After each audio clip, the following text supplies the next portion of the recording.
you go to the same cocktail parties that the State Department officers go to, and then a dinner party after the cocktail party, but in between you go meet an agent, and you pay him off, and you get a receipt, and you rush up to the embassy and stow the stuff so it won't fall out of your pocket at the dinner party or something, and then you go to the dinner party, and then after the dinner party you go run another errand, and this goes on day in and day out, Saturdays, Sundays, holidays.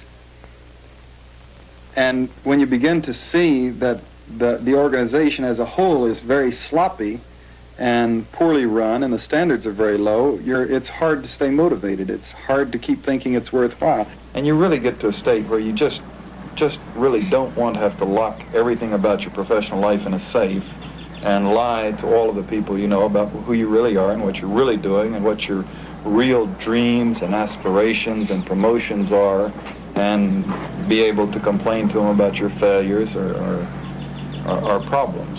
Well, I realize now that the business of the CIA is to go out and to corrupt individuals in place in their own countries, and that this is something that corrupts oneself.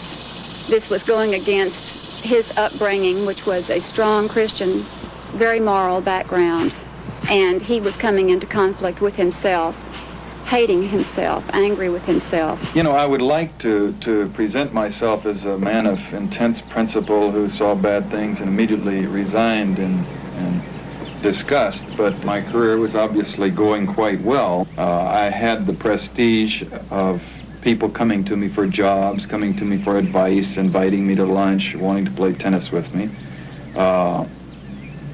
This is, you know, obviously a human satisfaction. I was not yet in top management. I couldn't really give away a lot of jobs, but I could speak on the behalf of someone. My income was about $33,000 a year. In 10 years, I could retire on a $21,000 a year pension for the rest of my life. I had total security. Was it the thought that you would be continuing to do things like the Vietnam involvement and the Angolan involvement that you thought was immoral or counterproductive at the least? Well, what I tried to do was to psych myself into going back to Africa as a chief of station in some place like Khartoum, for example, which would have been a nice post for my grade, and just not push covert operations very much. If something came along that was just sort of irresistible, some agent that just had to be recruited, will let an officer in my station recruit him, but basically just play a lot of tennis and let the paychecks come in. This is traditionally what burned out senior case officers do. And I muddled and waffled and vacillated and rationalized for about 8 months before I could tear myself away. I don't really look at it as taking that much guts to quit. I just sort of didn't have any choice. By November and December, I had intense pains in my abdomen, which were obviously the precursors of a stomach ulcer from the internal conflict of wanting to hang on to this career but not respecting it. I had requested many times that Bob just drop out of the CIA, just get out and start life anew someplace. He wasn't able to do so when I asked him to, but now he has. He's seen even more since our divorce.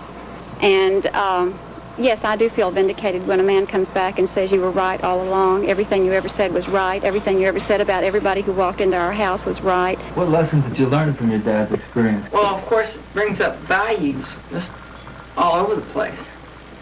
And that, you could break up on that a whole lot.